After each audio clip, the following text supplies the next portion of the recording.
Hello, everybody. I am breaking down the 10 worst problematic tropes in fiction. Fiction isn't designed to be delicate. We write about death, bloodshed, heartbreak, and suffering. Stories are here to explore the darkest sides of humanity. That's what makes them intense and gripping. But we can do this without being directly harmful to our audience. A problematic trope is not a trope that's too dangerous or scandalous. It doesn't make the writer cool or edgy. A problematic trope is a plot device that perpetuates harmful stereotypes that are an actual problem in the real world. Basically, you're taking a harmful belief that really hurts people and you're giving it your seal of approval, whether knowingly or not. This is not about coddling your audience. Hell, I've got a slit throat and a postmortem C-section in the first 5 pages of my book.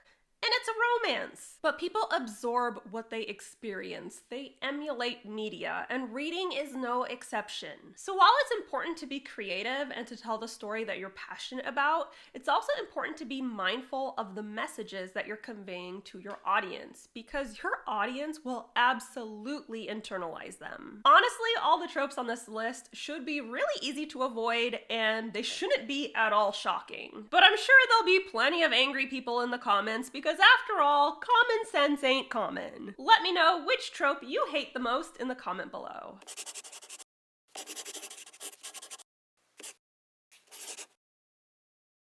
Before we get started, I have big news. Both the Savior's Champion and the Savior series are on sale for 50% off. If you like dark fantasy romance with lots of bloodshed and violence, with a super healthy forbidden romance, and with a really fun diverse cast, the Savior series is for you. And right now is the best time to get on board because both the Savior's Champion and the Savior Sister are half price. This sale is going down on Amazon and it's available internationally. I've got it linked below. It's only going to be going down for a limited time, so get on it super fast. It's linked below. Click the link, pick up the books. I'll love you forever. Don't forget to subscribe to my channel. I post new videos on Wednesdays, and if you want to be alerted as soon as I upload, ring that bell. And now we're diving into the 10 worst problematic tropes in fiction. A couple disclaimers, this is not an exhaustive list. I actually wrote a list of 25 problematic tropes before I decided maybe I need to rein this in here. Basically, these 10 tropes are just a fraction of what I've come up with, and I'm not saying they are the worst of the worst. They are just a segment of the pool I developed. This will most likely be a multi-video list, so stay tuned in the future for more episodes. Additionally, if it wasn't obvious, this entire video is going to be filled with triggers. I will be talking about bigotry, sexism, homophobia, sexual assault, TERFs, ableism. I could go on. If this is triggering for you, I completely understand. Maybe skip this video or save it for a time when you're in a better headspace. Number 1, bury your gaze. The bury your gaze trope is when LGBTQ+ characters are seen as more expendable than straight characters. Overall, queer characters are more likely to die than straight characters in media. Often they're the only characters to die in the story, and quite often it's a direct result of their queerness. Obviously, this is problematic because queer people throughout history have been killed for being queer, so perpetuating this system of punishment in your fiction is incredibly harmful. Now, some people hear this and think, what the fuck? Who am I allowed to kill then? Which seems really weird out of context. Fiction, particularly speculative fiction, often includes copious amounts of murder, but you can do this without perpetuating harmful tropes. Say you have a cast of 10 characters, 9 of them are straight, and 1 of them is gay. If you only kill the gay character, that sends a very specific message, don't you think? Even if you were to kill a straight character alongside of them, it doesn't matter because you literally killed off your entire queer representation. But say you have a cast of 10 characters and 5 of them are straight, whereas 5 of them are queer. If you were to then kill 1 gay character and 1 straight character, it sends a completely different message. There are still plenty of gay characters living and thriving, plus you treated your straight cast in the same fashion. Number 2, dubious consent. The character said no, but their eyes said yes. The character resisted, but they ultimately enjoyed it. The character told them to stop, but they fell victim to seduction. Dubious Consent is not sexy, it just makes the scene gross and uncomfortable. If that's what you're going for, then you nailed it. But if you want to create a romantic saucy scene, then this is absolutely not the way to go. Sexual assault is a huge problem for people of all genders, and because of the way it's regarded, a lot of sexual assault survivors don't feel comfortable speaking up or going to the police. Writing dubious consent as desirable only further perpetuates this very unhealthy narrative.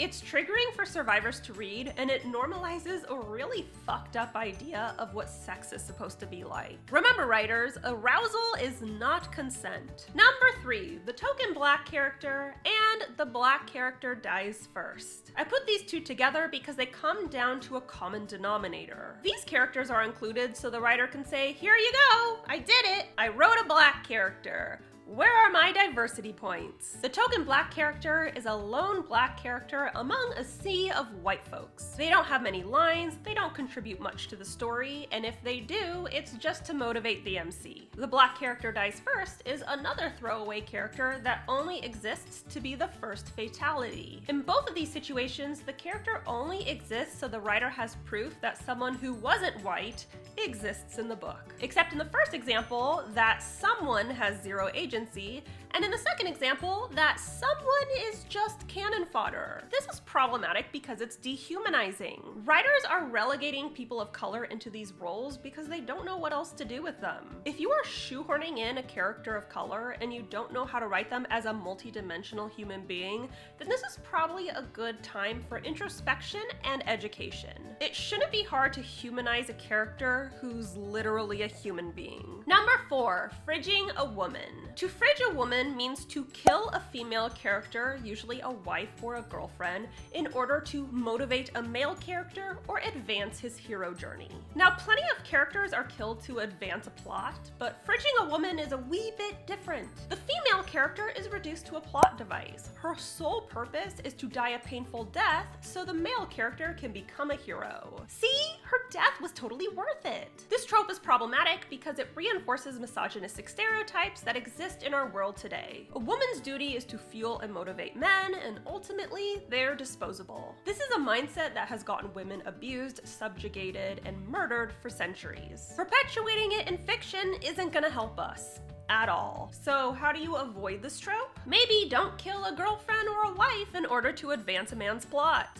That sounds like an obvious solution. If you do have to kill a female character, give her an actual character. If you can't, maybe don't write women at all. Number 5, inspiration porn. Inspiration porn refers to a disabled or neurodivergent character who exists to inspire the reader. Wow, look how challenging their existence is. Don't their struggles make you appreciate your life? The problem with inspiration porn is, once again, it's dehumanizing. Disabled people are regular, normal people living regular, normal lives. This may shock you, but my fiance is disabled and he shits and pisses like everyone else. This may shock you, but I'm neurodivergent, and look at me. Don't I make you feel all warm and fuzzy inside? Look, we're just trying to live our lives. We do not exist to inspire you, we exist to better ourselves. Avoiding this trope, like all the others, is pretty easy to do. Just write these characters as multi-dimensional human beings with diverse traits like everyone else. Last time I checked, Cliff wasn't defined by his cane. Number 6, the dead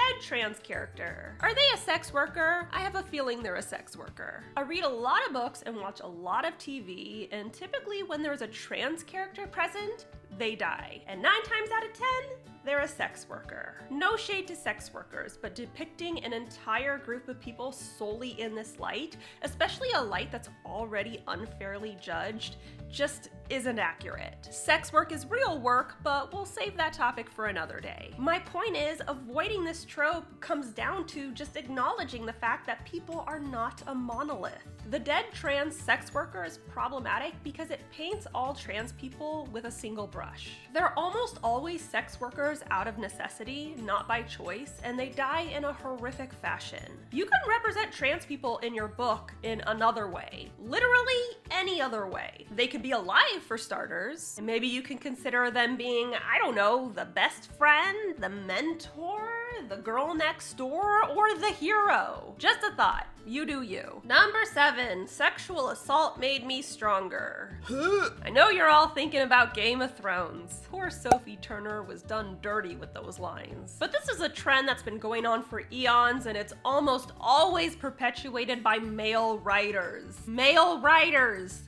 Stop it. I've critiqued these stories myself. The femme fatale finally breaks down and shares her story, revealing that she was gang raped in her past, and that's why she's the badass she is today. Someone please feed these writers to sharks, I beg you. First of all, yes, sexual assault is a widespread problem and it affects a lot of women. But turning it into a phoenix story is offensive. It's like turning dysentery into a weight loss solution. Yeah, I nearly died, but look at my summer bod. Women can be badass without being violated. Women can be strong, tough, determined, or any other assertive trait without first being demeaned by a man. You don't have to work sexual assault into a backstory. This is not the only way to toughen up a woman. Women are already pretty tough to begin with. Number 8, the mentally ill villain. But Jenna, I can't write a mentally ill villain? I don't know, can you?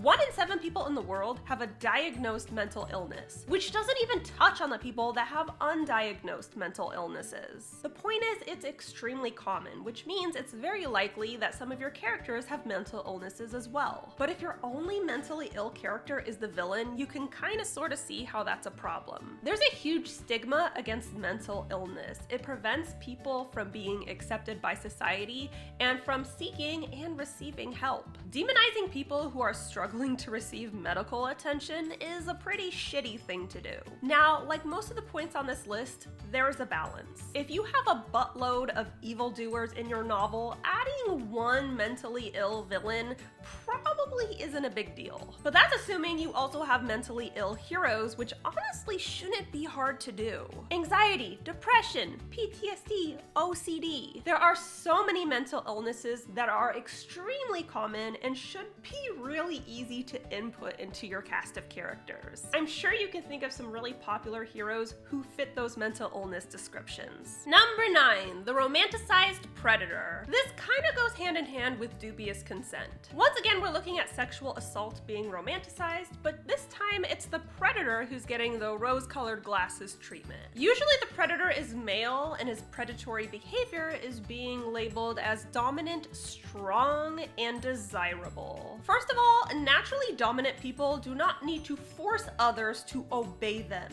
That is the opposite of strength. Forcing someone to be intimate with you, first of all, isn't intimacy, and second of all, it's an act to try and claim power that you don't naturally have. Second, this is once again painting extremely toxic behavior as positive, which has a profoundly negative impact on the real world. I have lost count of the number of people who have told me that they ended up in abusive relationships because their only examples of romance were the toxic books that they were reading. Remember, people are impressionable. They absorb what they read. Telling your audience that assault is desirable will inevitably result in real life damage. And last but certainly not least, number 10, better off dead. This is a trope when someone is neurodivergent or disabled and the reader is led to believe that they are better off dead. Their life is not worth living because it's shallow and lackluster. They're not able to do what normal people do, and thus death would be mercy. First of all, how fucking dare you? Second of all, do you know how many disabled people read these books and then learn exactly what you think of them? Now let me clear the air here. Obviously, sometimes there are situations where someone is suffering in immense physical pain due to some kind of chronic illness or disease, and maybe in that case, they would see death as mercy. Additionally, suicidal inclinations are a problem for all people, disabled or otherwise. But these are situations that need to be handled with grace and care, not as inspiration fodder. I've seen this trope used for autistic people, blind people, people who can't walk, and the message it sends is deeply hurtful and invalidating. Yes, many disabilities are challenging, but you can write that without painting the character as Old Yeller. Having 2 perfectly functional legs does not make a life worth living. So that's all I got for you today. Don't forget the Savior's Champion and the Savior Sister are on sale right now for 50% off each. So if you want to dive into my dark fantasy romance series, now is the time to do it. They are both half off on Amazon. This sale is available internationally. I have it linked below. Don't forget to subscribe to my channel. I post new videos on Wednesdays, and if you want to be alerted as soon as I upload, ring that bell. And be sure to follow me on social media. I'm on Instagram, Tumblr, Facebook, and BookBub. And of course, you can tweet me at Jenna Moreci. Bye! Hey everyone, I'm Emma Tigan, narrator for The Savior's Sister, written by Jenna Moreci. If you enjoy her channel and want to hear more writing advice and updates about her books, be sure to subscribe and ring the bell. That way you'll know as soon as her content goes live.